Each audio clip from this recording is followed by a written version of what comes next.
Hi everyone. Our topic is about chapter 6, which is egoism, self-interest, and altruism. So the topics we will tackle about chapter 6 are physical egoism, ethical egoism, evolution, and altruism. So, there's a saying that goes, the achievement of his own happiness is a man's highest moral purpose, by Ayn Rand, The Virtue of Selfishness. This statement, while advocating for the pursuit of personal happiness as a moral imperative, can also be interpreted in the context of selfishness. It implies that by fulfilling one's own needs and desires, individuals can lead more fulfilling and satisfying lives. It suggests that individuals should prioritize their own happiness above all else, potentially leading to actions that benefit themselves without considering the impact on others. In this light, it may encourage selfish behavior where individuals pursue their own interests without regarding for the well-being or rights of others. However, it's important to consider the broader context and potential consequences of solely prioritizing personal happiness, as ethical dilemmas can arise when individual pursuits clash with the well-being of others or broader societal values. One of the most notorious examples of selfishness in the business world is that of Nestlé's infant formula. During the 1970s and 1980s, Nestlé launched a marketing strategy in developing countries that lured countless poor mothers into infant formula dependency. Wearing uniforms that resembled those of legitimate nurses, Nestlé's sales force infiltrated hospitals, praised the health benefits of their infant formula, and left mothers with free samples that would last a few weeks, just long enough to diminish the mother's abilities to produce breast milk. Left with no choice, mothers purchased the formula. However, proper use of it required up to 70% of a family's income, and unable to pay, mothers diluted the formula, often with contaminated local water. The result was the death of millions of infants from disease and malnutrition. After a decade-long worldwide boycott against Nestle, in 1984 the company changed its marketing practices. However, even today, some activist groups charge that infant formula companies, including Nestle, are still marketing to poor mothers, resulting in 4,000 babies dying each day. Even the worst corporations don't intentionally set out to kill people. Rather, they are continually driven by the need to make a profit, which overrides all other considerations. If people are harmed or die in the course of doing business, that's not an issue for them, unless it seriously harms sales through fines, bad publicity, or boycotts. One lesson that we might learn from the Nestle story is that corporations are chronically selfish. Every decision is made in a way that ultimately serves the best interest of the company and only that company. Even when corporations donate to charities, it's invariably done as a public relations effort to improve public image and in turn improve sales.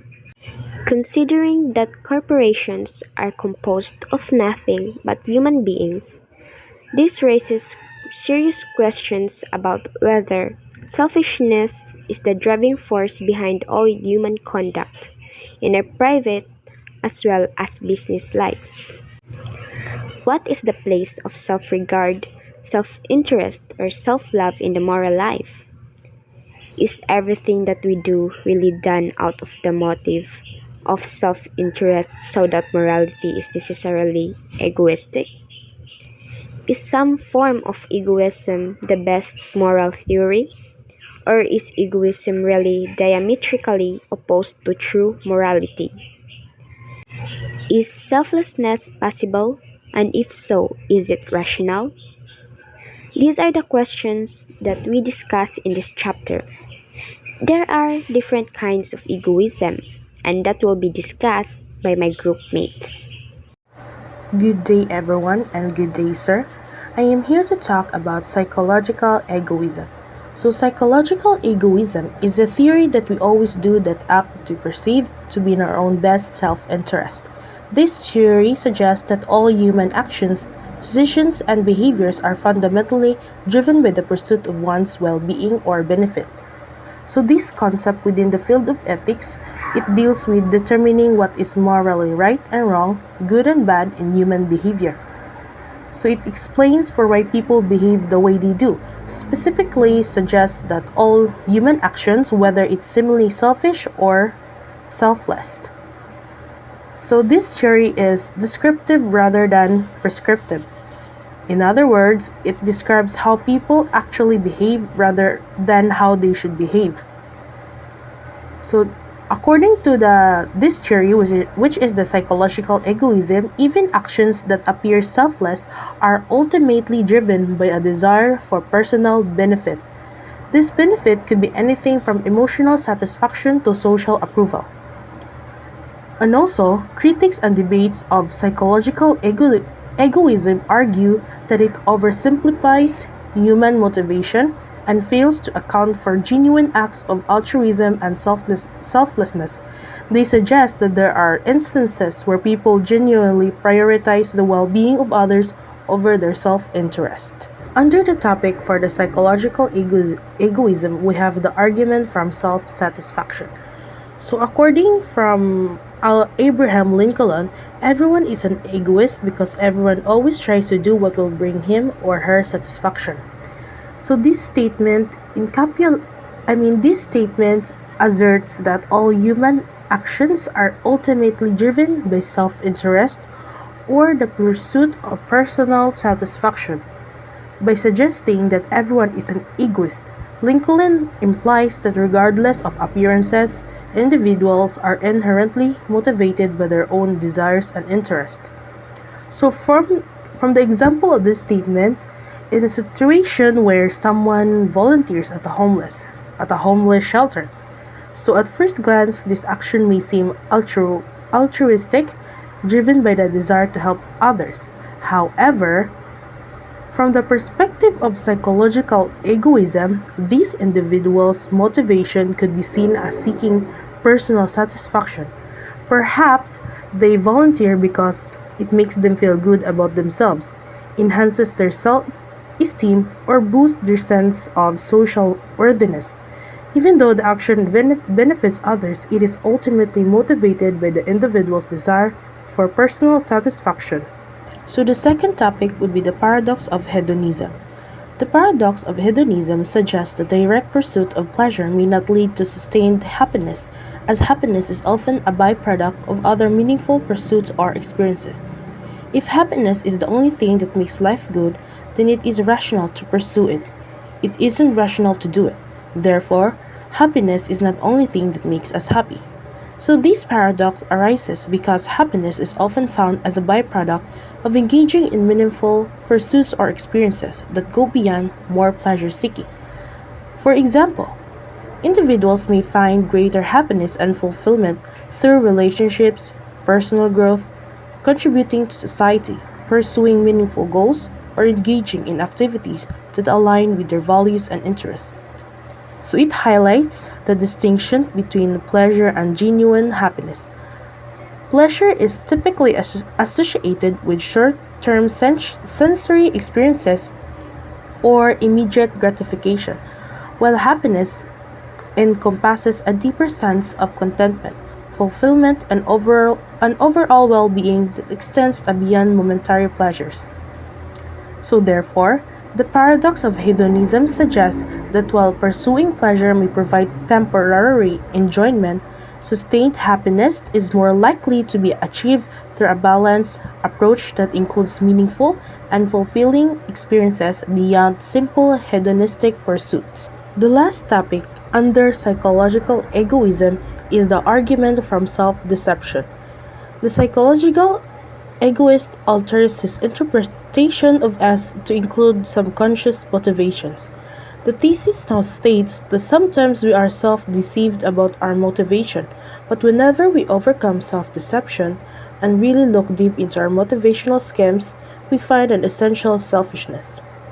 So the thesis suggests that while we may sometimes deceive ourselves about our motivations, upon deeper introspections, we will ultimately discover a fundamental selfishness at the core of our actions. For our self-deception, human beings are capable of deceiving themselves about their motivations for various actions. We may believe that we are acting altruistically or for the benefit of others, when in reality, our actions are motivated by self-interest.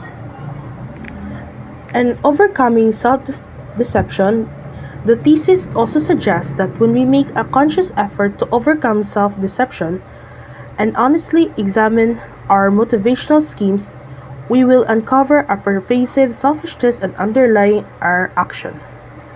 This implies that upon deeper reflection, we will recognize that even apparently selfless actions are ultimately motivated by a desire for personal gain or satisfaction. And last, for the essential selfishness, the term the term of it implies that selfishness is an inherent and unavoidable aspect of human nature. So according to this view, all individuals are fundamentally self-interest, and this self-interest serves as the primary motivator for their behavior. So overall, the psychological egoism provides one perspective on human behavior and motivation within the realm of ethics, but it's not universally accepted, and there are ongoing debates about its validity and implication. And that will be my topic. Thank you. Good day, everyone. I'm here to talk about the ethical egoism. The ethical egoism is a moral theory that suggests individuals should act in their own self interest. It asserts that people ought to prioritize their own well being, happiness, and interest above those of others. This perspective often contrasts with altruism, which emphasizes acting for the benefit of others. Ethical egoism argues that pursuing one's self interest ultimately leads to the greatest good for oneself. I will be talking about the first three subtopics, which is the argument from strict psychological egoism, also the Habe's argument from predominant psychological egoism, and Smith's economic argument. The argument from strict psychological egoism asserts that all human actions are ultimately motivated by self-interest. Here are some important details in this argument. First is the universal motivation.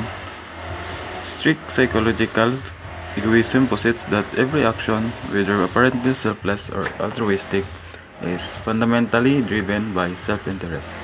This means that even seemingly selfless acts are ultimately motivated by the desire for personal gain, such as feeling good about oneself or avoiding guilt. Next is the empirical evidence.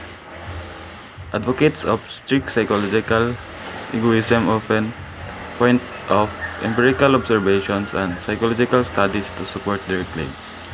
Third one is the critique of altruism.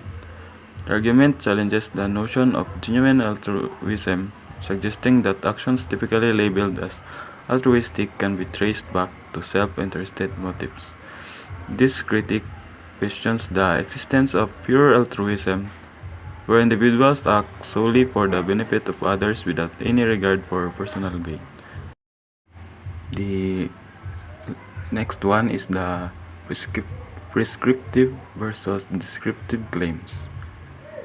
It's important to distinguish between descriptive and prescriptive claims within the argument. The last one is the ethical implications. Despite its descriptive nature, strict psychological egoism can have implications for ethics and moral philosophy. Some proponents argue that acknowledging the prevalence of self-interest in human behavior can lead to a more realistic understanding of morality, while others may question the possibility of genuine moral goodness or altruism. Overall, the argument from strict psychological egoism challenges traditional views of altruism and human motivation, suggesting that self-interest underlies all actions. However, it remains a contentious topic within philosophy and psychology, with critics questioning its empirical basis and ethical implications. The next argument is the Habis argument from predominant psychological egoism is rooted in his broader philosophical framework, particularly his social contract theory and psychological theories. There are some important details in this argument. First is the state of nature. Second is the competition and conflict. Third is the fear and desire. Fourth one is the psychological egoism. The psychological egoism is based on his observations of human behavior in the state of nature. Habis argued that individuals are inherently self-interested. The fifth one is the social contract, and the last one is Leviathan. In his work, Leviathan, Habis elaborates on these ideas, presenting a vision of a powerful sovereign authority as the embodiment of the social contract. Overall, Habis' argument from predominant psychological egoism underscores the role of self-interest in human behavior and serves as a foundation element of his broader political and moral philosophy. It highlights the necessity of social structures and governance to mitigate the inherent conflicts arising from individuals' self-interested motivations. The last subtopic is the Adam Smith's economic argument. It primarily outlined in his seminal work, The Wealth of Nations, encompasses several important details. First one is the invisible hand. Smith famously introduced the concept of the invisible hand, which suggests that individuals, by pursuing their own self-interest in competitive markets, unintentionally promote the general welfare of society. The second one is the division of labor. Third one is the theory of value. Fourth one is the free trade and competition. Fifth one is the role of government. While Smith advocated this one for free markets and minimal government intervention, he recognized certain roles for government, such as providing public goods like infrastructures and defense, and enforcing property rights and contracts. He believed that government intervention should be limited to ensuring a level playing field and preventing monopolistic behavior.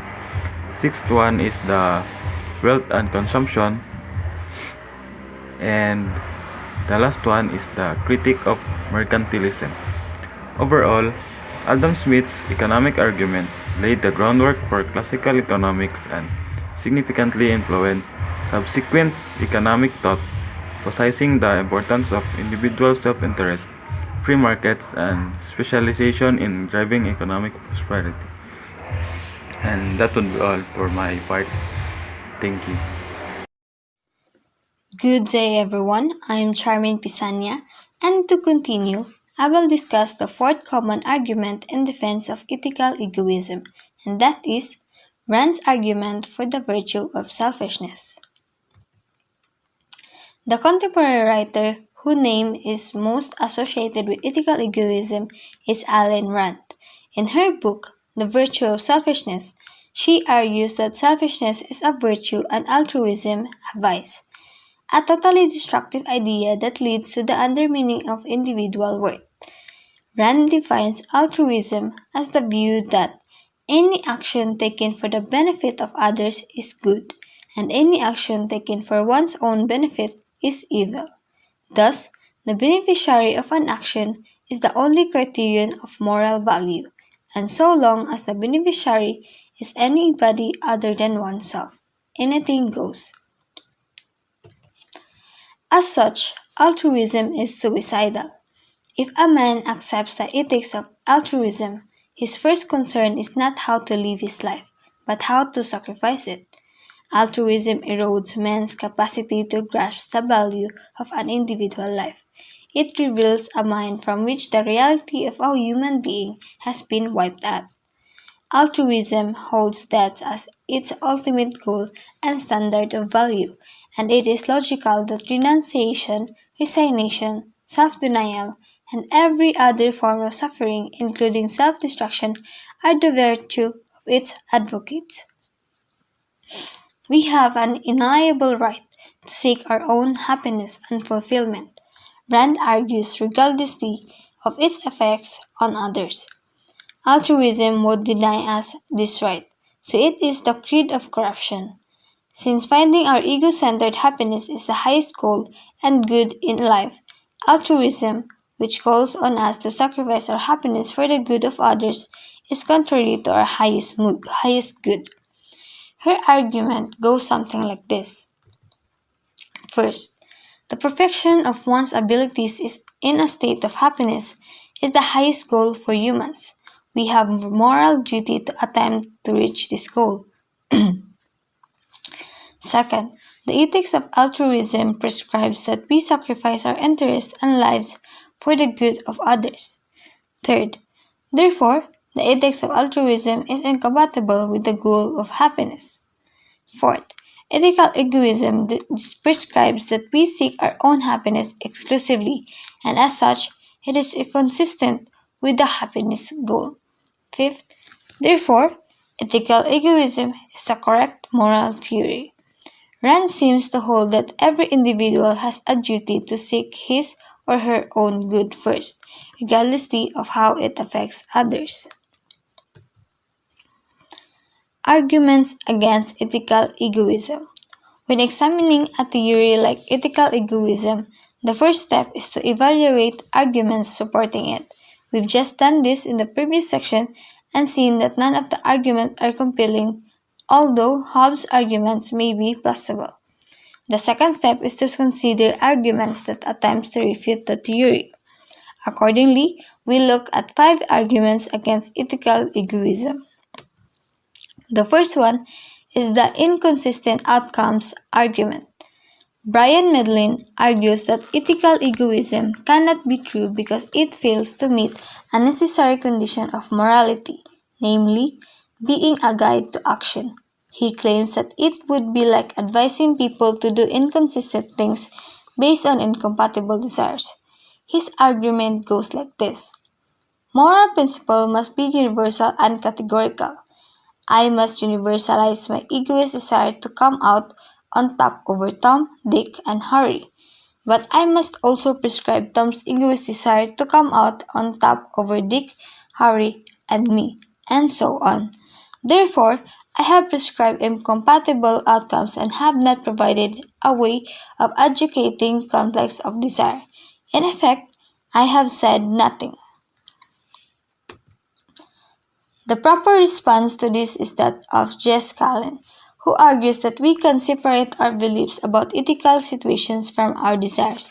He likens the situations to a competitive sports event in which you believe that your opponent has a right to try to win as much as you, but you desire that you, not he, will in fact win.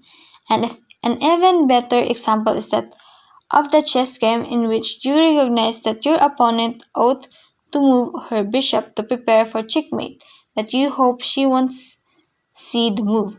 Belief that A ought to do Y does not commit you to wanting A to do Y. Second, the publicity argument. The publicity argument against ethical egoism states that an egoist cannot publicly advertise his egoistic project without harming that very project. On the other hand, for something to be a moral theory, it seems necessary that its moral principles be publicized, unless Principles are put forth as universal prescriptions that are accessible to the public. They cannot serve as guides as to action or as aids in resolving conflicts of interest. But on the other hand, it is not in the egoist's self-interest to publicize them. Egoists would rather that the rest of us be altruists. For example, we might ask, why did Rand write books announcing her positions? Was the money that she received from her books by announcing ethical egoism worth the price of letting the cat out of the bag? Thus, it would be self-defeating for the egoist to argue for her position, and even worse that she should convince others of it. But it is perfectly possible to have a private morality that does not resolve conflicts of interest. If the egoist is prepared to pay the price, egoism could be a consistent system that has some limitations. Although the egoist can cooperate with others in limited ways and perhaps even have friends, as long as their interests don't conflict with his, he has to be very careful about preserving his isolation. The egoist can't give advice or argue about his position, not sincerely at least. He must act alone, atomistically, or solipsistically in moral isolation. For to announce his adherence to the principle of egoism would be dangerous to his project. He ain't teach these children the true morality or justify himself to others or forgive others.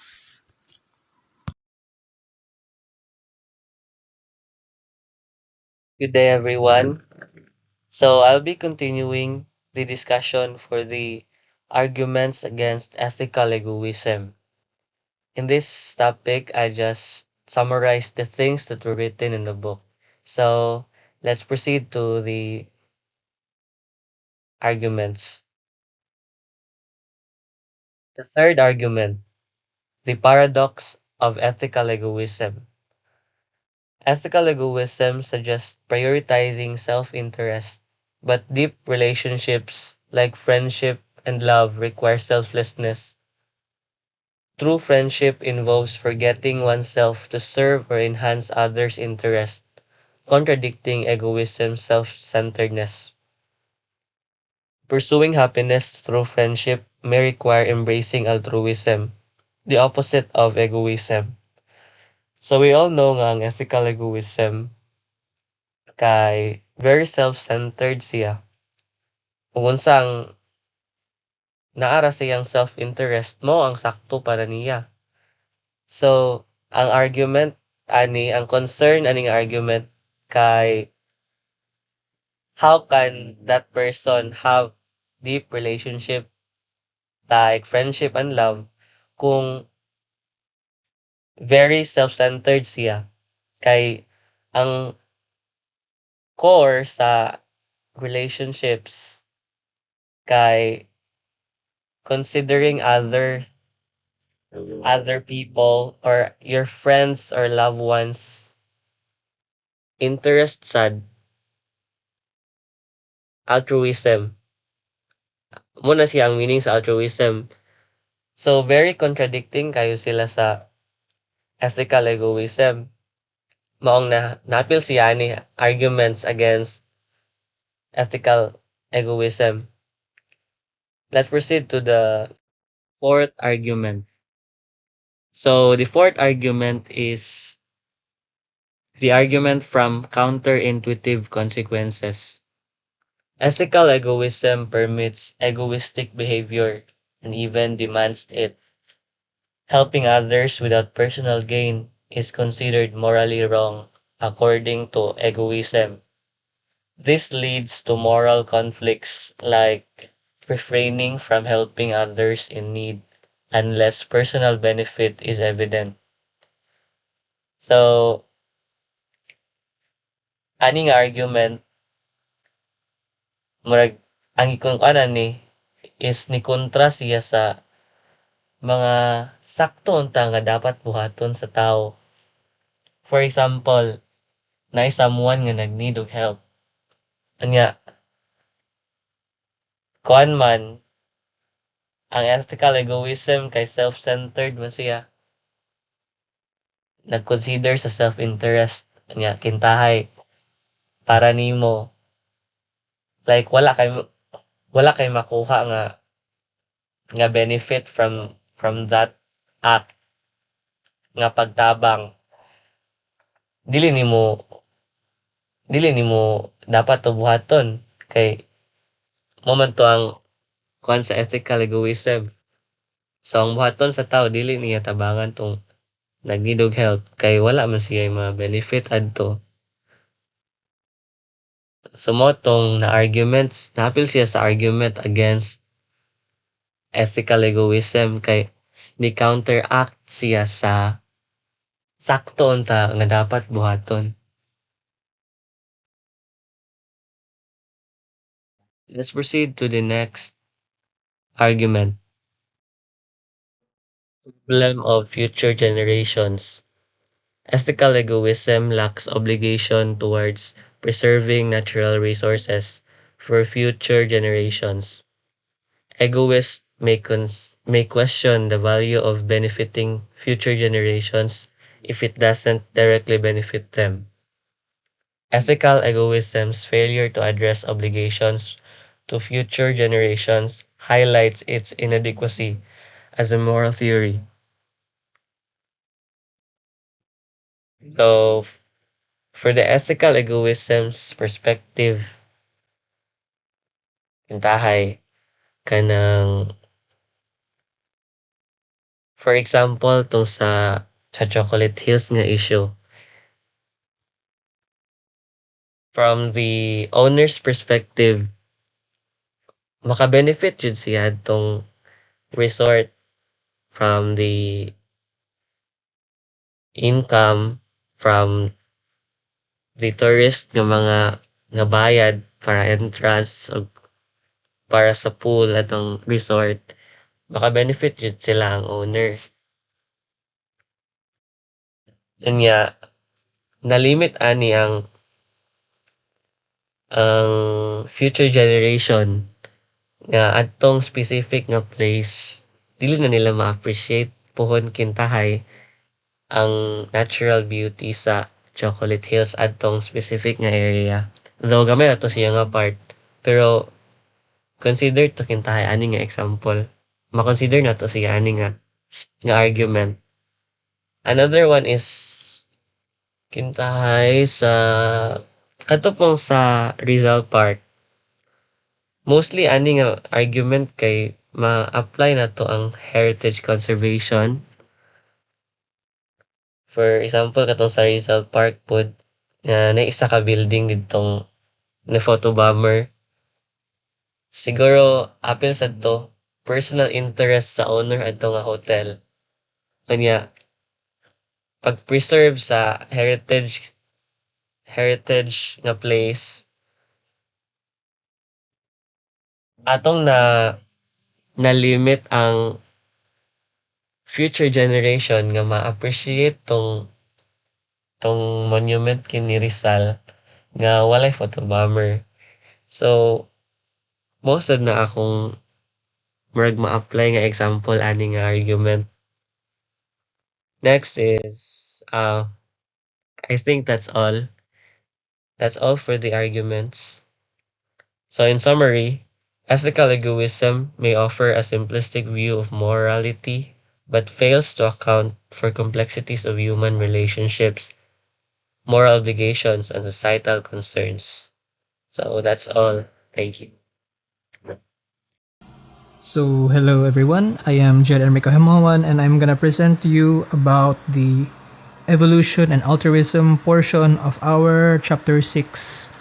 So, as stated previously, the concept of psychological egoism and ethical egoism is inadequate, and kuan murag it has conflicting theories and concepts behind it.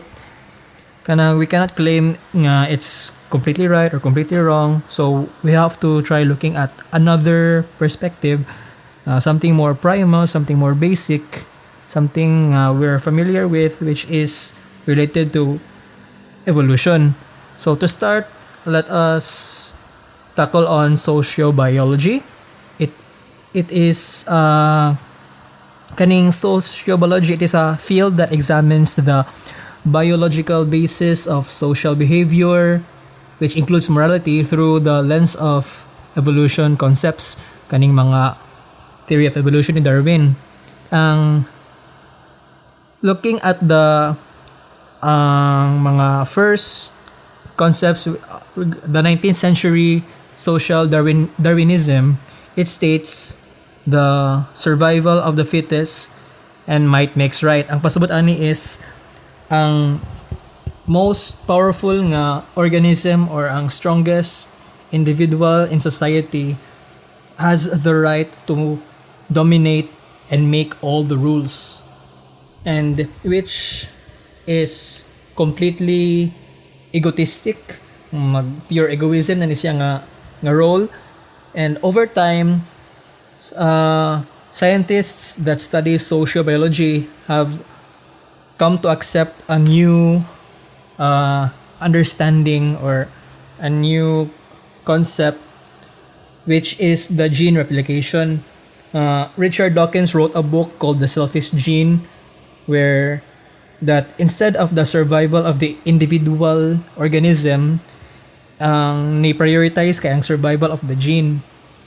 Ang modern insights suggest that social cooperation and reciprocal altruism play crucial roles in survival and in gene replication. So, kaning altruism it refers to selfless concern for the well-being of others without expecting anything in return. Now, this concept is opposite to egoism. Ang example of morality as evolutionary strategy for gene replication, mugamit aning tulo ka bird.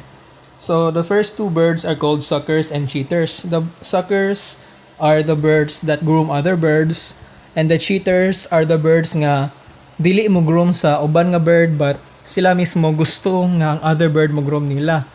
So basically, suckers are the givers and cheaters are the receivers. So makita ka, ang idea aning sucker kay altruism, ang idea aning cheater kay egoism. Unya, in a hypothetical area nga daghang parasites, if mas dominant ang cheater, most likely mo die off ning sucker kay sila may kapunay hinlo sa cheater pero walay mo hinlo sa sucker, which is not really functional in a society. Kaya once the suckers die off, kinsa na may mo hinlo sa cheaters, eventually ang cheaters na po'y mo die off. So that's where the third type of bird comes in, kaning mga grudger. Grudgers are birds that groom other birds that groom them. So ano na sila mo hinlo sa ubang birds if sila mismo nakadawat, give and take, which leads to reciprocal altruism. O kani, you scratch my back, I scratch yours. It states in the book that pure altruism is a failure, as is pure egoism. Dapat na ay give and take, dapat na ay reciprocal altruism. So, na ay good chance of survival ang community. So we have a duty of pure altruism to our close circle, our family and friends. And at the same time, we also have the duty to cooperate and reciprocate, but not the duty to serve those who manipulate us, and nor shall we sacrifice ourselves for those outside our domain of responsibility. So, to sum it up, kaning kaning question of whether complete altruism or total selflessness should be aimed or not, ang conclusion is dapat mag-strike tag balance, dapat magkuantag reciprocal ng altruism, at least stated here. And motto, a balance between pure altruism and reciprocal altruism is necessary.